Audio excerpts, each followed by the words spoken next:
90 రోజుల కోర్సు పూర్తి చేస్తే చాలు 100% ప్లేస్మెంట్ సపోర్ట్ తో సాఫ్ట్వేర్ జాబ్ మీ సొంతం. వెంటనే కోడ్ జ్ఞాన్ డెస్టినేషన్ ని సంప్రదించండి. నమస్కారం అలగిరి రవీంద్రనాథ్ గారు. నమస్తే అండి శ్రీ గారు. టీటీడీ భక్తులు వైకుంఠ ఏకాదశి సందర్భంగా ఆ వెంకటేశ్వర స్వామిని దర్శించుకోవడానికి వచ్చిన సందర్భంలో 6 భక్తులు చనిపోవడం జరిగింది. చాలా బాధాకరమైన విషయం. అసలు జరగడానికి మెయిన్ రీజన్ ఏంటంటారు సార్? అత్యంత బాధాకరమైన విషయం. భక్తులు స్వామివారి దర్శనానికి వస్తూ అందులో భాగంగా తమ జీవితాల్ని అక్కడే ఎండ్ చేసుకోవడం ఏదైతే ఈ దుర్ఘటన జరిగిందో అత్యంత విషాదకరం, అత్యంత బాధాకరం. బహుశా ఆ కుటుంబాలకి తీరని లోటు కూడా. ఎందుకంటే ఇయర్ స్టార్టింగ్లోనే 2025 ఇప్పుడే ఇయర్ స్టార్ట్ అయింది. ఎంతో బంగారు కళలు, బంగారు ఆశలు ఉంటాయి పెట్టుకున్నారు. అంత స్వామివారికి నూతన సంవత్సరంగా ఈ వైకుంఠ ఏకాదశి నాడు స్వామివారి యొక్క దివ్యమంగళ స్వరూపాన్ని చూస్తూ ఉత్తర వాకిలి ద్వారా, ఉత్తర వైకుంఠ ద్వారా దర్శనం చేసుకుంటూ మళ్ళా తమ ఇళ్ళకెళ్ళి తమ దైనందిన జీవితాల్లో అద్భుతమైన జీవితాలను స్వామివారి యొక్క ఆశీస్సులు పొందుతూ జీవితం సాధించాలనుకున్నటువంటి ఆ అభాగ్యులకి ఈరోజు ఎవరైతే దుర్మరణం పాలయ్యారో వాళ్ళందరి యొక్క జీవితాల్ని మళ్ళీ వెనక్కి తీసుకొని రాలేం. ఇది ఖచ్చితంగా కొన్ని ప్రధాన కారణాలు అయితే నేను చెప్పగలుగుతాను. ఈ సంఘటన వెనకాల ఉన్న ప్రధాన కారణాలు ఏమిటి, ఎందుకు ఈ సంఘటన జరిగింది అనే విషయం మీద మనం పూర్తిగా పరిశీలిస్తే, పూర్తిగా మనం ఆలోచిస్తే ప్రధానంగా ఒక 10 కారణాలుగా మనం చెప్పుకోవచ్చు. నేను ఒక్కొక్క కారణాన్ని కూడా విశ్లేషించే ప్రయత్నం చేస్తాను శ్రీ గారు. ప్రధానంగా టీటీడీ పాలనా యంత్రాంగానికి, టీటీడీలో ఉన్నటువంటి సిబ్బందికి మధ్య అవగాహన లేమి. అంటే అక్కడ ఏసీ రూమ్లో ఏవైతే డిస్కషన్స్ చేస్తున్నారో ఆ డిస్కషన్స్ ఉన్నటువంటివి, ఆ ఇన్ఫర్మేషన్ ఏదైతే ఉందో పాలనా యంత్రాంగానికి కంటిన్యూగా భద్రతా సిబ్బంది ఎవరైతే ఉన్నారో, లాస్ట్ పర్సన్ ఎవరైతే క్యూ లైన్లో ఉంటారో, ఎవరైతే కౌంటర్లో టిక్కెట్లు ఇస్తున్నారో, ఎవరైతే భద్రతా సిబ్బంది ఉన్నారో వీళ్ళకి, ఇక్కడ ఉన్నటువంటి వర్క్ చేస్తున్న పర్సన్స్కి, ఆ ఏసీ రూమ్లో కూర్చున్నటువంటి ఆఫీసర్స్కి, ఎవరైనా కావచ్చు, ఇర్రెస్పెక్టివ్ ఆఫ్ చైర్మన్ కావచ్చు, ఈఓ కావచ్చు, ఆఫీసర్స్ కావచ్చు, జేఈఓ కావచ్చు, సమ్వన్ ఎవరైనా కావచ్చు, వీళ్ళకి కింద ఉన్న వాళ్ళకి మధ్య ఒక సమన్వయ లేమి, అంటే కమ్యూనికేషన్ ప్రాపర్గా లేకపోవడం నెంబర్ 1 పాయింట్. నెంబర్ 2, పోలీసు వ్యవస్థ. ఇంతమంది జనం వస్తున్నారనేటువంటి ఒక ఎస్టిమేషన్ ఉంటుంది కాబట్టి ఇంతమంది పోలీసు యంత్రాంగం వీళ్ళకి, అదేవిధంగా ఆ టీటీడీ పాలనా యంత్రాంగానికి మధ్య ఒక అవగాహన లేమి, ఒక సమన్వయ లోపం. అంటే పోలీస్ సిబ్బందులు కూడా డిఎస్పీ లెవెల్ నుంచి కానిస్టేబుల్ వరకు ఎవరైతే డ్యూటీ చేస్తున్నారో ఆ డ్యూటీ చేస్తున్న సిబ్బందికి మధ్య ఒక సమన్వయ లోపం, ప్రాపర్ కమ్యూనికేషన్ లేదు. ఎంతమంది వస్తున్నారు, ఎన్ని ట్రైన్స్ వస్తున్నాయి, ఎంతమంది జనం వస్తున్నారు, ఎంతమంది టౌన్లో ఉన్నారు, ఎన్ని లాడ్జీలు ఫుల్ అయినాయి, ఎంతమంది భక్తులు ఎంతమంది టికెట్ల కోసం వస్తున్నారని చెప్పి ఒక కమ్యూనికేషన్, ఒక ఇంటెలిజెన్స్ వ్యవస్థ ఏదైతే ఉందో పూర్తిగా ఇంటెలిజెన్స్ వ్యవస్థ పూర్తిగా నిర్వీర్యం అయిపోయింది. దిస్ ఇస్ ద నెంబర్ 2గా చెప్పుకోవచ్చు. నెంబర్ 3, డ్రైవర్ల యొక్క నిర్లక్ష్యం. ఏ డ్రైవర్లు? అంబులెన్స్ డ్రైవర్ల యొక్క నిర్లక్ష్యం. జరిగిన సంఘటన జరిగిన ప్రదేశంలో కొంతమంది వెయిట్ చేస్తూ ఉన్నటువంటి ఏ ప్రదేశం ఉందో అక్కడ డ్రైవర్స్ ఉన్నారు. ఆ డ్రైవర్స్కి నిర్లక్ష్యం.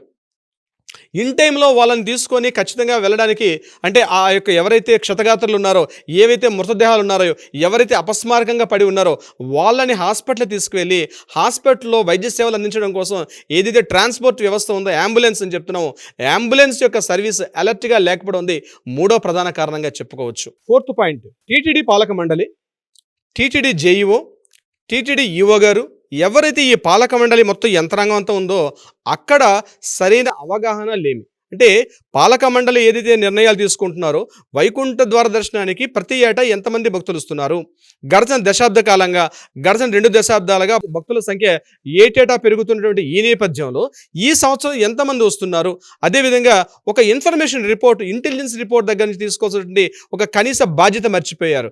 ఎంతసేపు ఇన్కమ్ ఏమొస్తుంది అన్నది పట్టించుకున్నారు తప్ప ద్వార దర్శనానికి ఈ 10 రోజుల పాటు మనం చేస్తే ఎంత హుండీ కలెక్షన్ వస్తుంది అన్నది తప్పించి భక్తులకి ఇవ్వాల్సినటువంటి కనీస సౌకర్యాల లేమి. అంటే భక్తులకి ఎంత సౌకర్యాలు ఇవ్వగలుగుతాం, భక్తులకి సరైన దర్శనాలు కలిగించగలుగుతామా లేదన్నటువంటి ఒక అవగాహన రాహిత్యం, ఒక అవగాహన లేమి కూడా దీనికి ప్రధాన కారణంగా చెప్పుకోవచ్చు. ఇక 5th పాయింట్, ఉచిత ఆఫ్లైన్ టికెట్స్ ఇవ్వడం.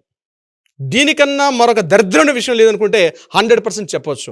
ఇంత టెక్నాలజీ డెవలప్ అవుతున్నటువంటి ఇటువంటి సమయంలో ఇన్ని లక్షల మంది వస్తున్నారు, 1,20,000 టికెట్లను మేము 4 రోజులు సరిపోయింది, అంటే 10, 11, 12 శుక్ర, శని, ఆదివారాల్లో 1,20,000 టికెట్లు ఇస్తున్నాం. ఎవరికి కూడా మేము ఆన్లైన్ టికెట్స్ ఇవ్వం, ఓన్లీ దర్శనం టికెట్లు ఉంటేనే తప్ప స్వామివారి యొక్క దర్శనం చేసుకునే అవకాశం లేదు. ముఖ్యంగా ఏకాదశి, ద్వాదశి, త్రయోదశి ఈ 3 రోజుల పాటు ప్రధానంగా ఓన్లీ ఎవరైతే, అది కూడా ఉచితంగా టికెట్లు ఇచ్చారు, సంతోషం. దానికి ఏం కలెక్షన్ చేయకుండా ఆ ఉచిత టికెట్లు ఏవైతే ఇచ్చారో ఆ ఉచిత టికెట్ ఉంటే తప్ప దర్శనం ఉండదని చెప్పి సోషల్ మీడియాలో విస్తృతంగా ప్రచారం చేశారు. దీనివల్ల ఏం జరిగింది? ఖచ్చితంగా ఆన్లైన్ టికెట్లు లేవు కాబట్టి ఆఫ్లైన్లో టికెట్లు తీసుకోవాలని చెప్పి లక్షలాదిగా జనాలు అయితే వచ్చారు. సో ఆఫ్లైన్ టికెట్లు ఇవ్వడం అన్నది ప్రధాన తప్పు. ఇది 5వ పాయింట్గా చెప్పుకోవచ్చు. 6th పాయింట్, దేవ ఆదాయ ధర్మ ఆదాయ శాఖ మంత్రి వర్యులు అదేవిధంగా టీటీడీలో ఉన్నటువంటి ఎవరైతే ఆఫీసర్స్ ఉన్నారో టీటీడీలో ఉన్నటువంటి చైర్మన్స్ కావచ్చు, టీటీడీ ఈఓ కావచ్చు, టీటీడీ జేఓ గారు వాళ్ళకి మధ్య సరైన కమ్యూనికేషన్ లేదు. ఎందుకు ఈ విషయం చెప్పాలి? దేవాదాయ శాఖ మంత్రితో పాటు ఈ యొక్క టీటీడీ తిరుమల తిరుపతి దేవస్థానం ఇది ఒక ప్రత్యేక స్వయం ప్రతిపత్తి శాఖ అని చెప్తూ కూడా ప్రభుత్వ అజమాయిషిలో మాత్రం పనిచేస్తుంది. దేవాదాయ శాఖకి ఈ యొక్క టీటీడీ బోర్డుకి ఎటువంటి సంబంధం ఏమి అంటే ఏంటి? ఎంతమంది వస్తున్నారు, ఏ రకంగా వస్తున్నారు, దేవాలయాల నుంచి ఒక ఇన్ఫర్మేషన్ ఉంటుంది లోకల్గా. మంత్రి గారి దగ్గర అటువంటి చిట్టా ఉన్నట్టుగా కూడా మనకేం తెలియదు. బహుశా దేవాదాయ శాఖ మంత్రి గారు కూడా దీనికి ఒక ప్రధాన కారణంగా ఒక బాధ్యత కూడా వహించాల్సి వస్తుంది. పాయింట్ నెంబర్ 7, ఆంధ్రప్రదేశ్ రాష్ట్ర హోంశాఖ మంత్రి అనిత గారు ఆవిడ కూడా బాధ్యత వహించాల్సి వస్తుంది. ఎందుకంటే రాష్ట్ర వ్యాప్తంగా ఈ వైకుంఠ ఏకాదశికి ఎంతమంది భక్తులు వస్తున్నారు, వారికి కావాల్సినటువంటి లా అండ్ ఆర్డర్ విషయంలో కంప్లీట్గా ఈ సంఘటన జరగడానికి ముఖ్యంగా తిరుపతిలో జరిగిన ఈ దుర్ఘటన ఏదైతే ఉందో, కొండపైన సిచ్యువేషన్ వేరు, కొండ కింద జరిగిన సంఘటనగా పూర్తిగా లా అండ్ ఆర్డర్ ఫెయిల్యూర్. అంటే ఏంటి? ఆ జిల్లా శాఖలో కలెక్టర్స్ కావచ్చు, లేకపోతే ఎస్పీ కావచ్చు, వీళ్ళకి దగ్గర ఉండే కానిస్టేబుల్స్కి మధ్య ఒక సమన్వయ అవగాహన లేమి. అంటే హోమ్ మినిస్టర్ గారు కూడా సరైనటువంటి ఒక దిశానిర్దేశం చేయలేకపోయారు. వీళ్ళు కూడా కూర్చోవాలి. యాక్చువల్గా ఇటువంటి కార్యక్రమాలు జరుగుతున్నప్పుడు ఇంత వేల మంది, లక్షలాది మంది జన సమీకరణ అవుతున్నప్పుడు లా అండ్ ఆర్డర్ ప్రాబ్లమ్స్ కూడా వస్తాయని చెప్పి హోంశాఖ మంత్రి గారి దగ్గర కూడా ఒక ఇంటెలిజెన్స్ రిపోర్ట్ ఉంటుంది. వీళ్ళందరూ కూర్చోవలసి వస్తుంది. అంటే హోంశాఖ మంత్రి గారు కావచ్చు, దేవాదాయ శాఖ మంత్రి గారు కావచ్చు, అదేవిధంగా టీటీడీ పాలక మండలి కావచ్చు, ఈ భద్రతా సిబ్బందులు అందరూ కూర్చుంటేనే తప్పించి ఒక కార్యక్రమం అనేది సక్సెస్ కాదు. ఎవరికి వారు ఇంకో పాయింట్ చెప్పొచ్చు ఏంటంటే, ఏ శాఖ మంత్రి కూడా ఆ శాఖ మంత్రులు పనిచేసే సెక్రటరీస్ కావచ్చు, ఆ శాఖ మంత్రులు ఇంజనీర్స్ కావచ్చు, డిపార్ట్మెంట్ హెడ్స్తో కూడా ఎవరెవరు పనిచేస్తున్నా కూడా చాలా మంది ఇప్పటివరకు తెలియదు. ఇది ఖచ్చితంగా ఈరోజు ఈ సంఘటన జరిగిందిగా చెప్తున్నాం, కానీ చాలా సందర్భాల్లో మనకి రిజల్ట్ అర్థం వచ్చింది. అనేక సందర్భాల్లో కూడా వేరే వీడియోలు చేద్దాం మనం ప్రత్యేకంగా. అవగాహన లేమి అంటే సమన్వయ లోపం. ఆ యొక్క మంత్రి శాఖలకి, ఆ మంత్రి మినిస్టర్ గారికి, అక్కడ పనిచేస్తుంటే ఆ సెక్రటరీల మధ్య కమ్యూనికేషన్ లోపం కూడా ఇది ప్రధానంగా కనిపిస్తుంది. వీటన్నిటితో పాటు ప్రధానంగా మరొక విషయాన్ని కూడా మనం చెప్పుకోవాలి. సిరి గారు నాట్ ఓన్లీ ఒక తిరుపతిలో ఇవ్వడం ఏంటి, ప్రధాన నగరాలు చాలా ఉన్నాయి. హైదరాబాద్ ఉంది, రాజమండ్రి ఉంది, గుంటూరు ఉంది, విజయవాడ టౌన్ ఉంది.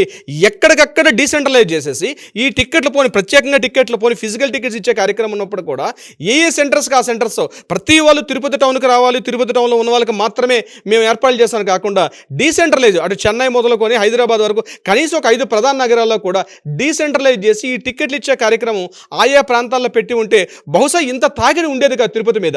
అప్పుడు ఇష్టం ఉన్న వాళ్ళు ఆయా ప్రాంతాలు టోకెన్ తీసుకునేవారు, టోకెన్ తీసుకొని వైకుంఠ ద్వార దర్శనానికి కోసం భక్తులు వచ్చేవారేమో బహుశా. అలా కాకుండా ఎంటైర్ సిస్టమ్ అంతా కూడా తిరుపతిలోనే ఏర్పాటు చేయడం. ఆ తిరుపతి పట్టణమే చిన్నది, ఇప్పటికీ సౌకర్యాలు లేమితో ఇప్పటికీ తిరుపతి మహానగరం కొట్టుమిట్టాడుతుంది. ఆ సౌకర్యాన్ని రికవరీ చేయకుండా ఆ పార్కుల్లోను, ఆ రోడ్ల మీద, ఆ చెట్ల కింద, ఆ రోడ్ల మీద జనాలు వెయిట్ చేస్తూ, భక్తులందరూ వెయిట్ చేస్తూ ఉంటే ఒకే ప్రాంతంలో 1,20,000 టికెట్లు ఇవ్వడం ఉంది ఎప్పుడైనా సాధ్యపడింది అంటే ఇప్పటివరకు ఎప్పుడు చేయలేదు. 1,20,000 టికెట్లు ఏ రోజు కూడా ఇవ్వలే. ఒకే రోజు ఒకే మొత్తంలో, అది కూడా 1 డే ఇస్తామని చెప్పారు. 3 days కూడా కదా, ఒకే రోజు ఇస్తాం ఈ టికెట్ అన్ని కూడా 1,20,000 టికెట్ ఇస్తామని చెప్పడం అనేది ఏదైతే ఉందో ఇది డీసెంట్రలైజ్ చేస్తే బాగుండేది. బహుశా హైదరాబాద్, మన చెన్నై ఇట్లాంటి టౌన్స్లో కొన్ని సెంటర్స్ పెట్టి అక్కడ టికెట్లు ఇచ్చి అక్కడ కొంత డీసెంట్రలైజ్ చేస్తుంటే ఇంత ఒత్తిడి తిరుపతి మహానగరం మీద, ఆ తిరుపతి పట్టణం మీద ఉండేది కాదు. ఈ రోజు ఈ దుర్ఘటన కూడా జరిగేది కాదు. సో ప్రధానంగా ఇన్ని పాయింట్స్ మనం చెప్పుకోవచ్చు సిరి గారు. అంటే మనం ప్రతిదీ కూడా వాళ్ళని ఎత్తి జరిగిన సంఘటన జరిగింది కాబట్టి ఎత్తి చూపిస్తున్నాను కాకుండా ఇటువంటి సంఘటన మరలా పునరావృతం కాకూడదు.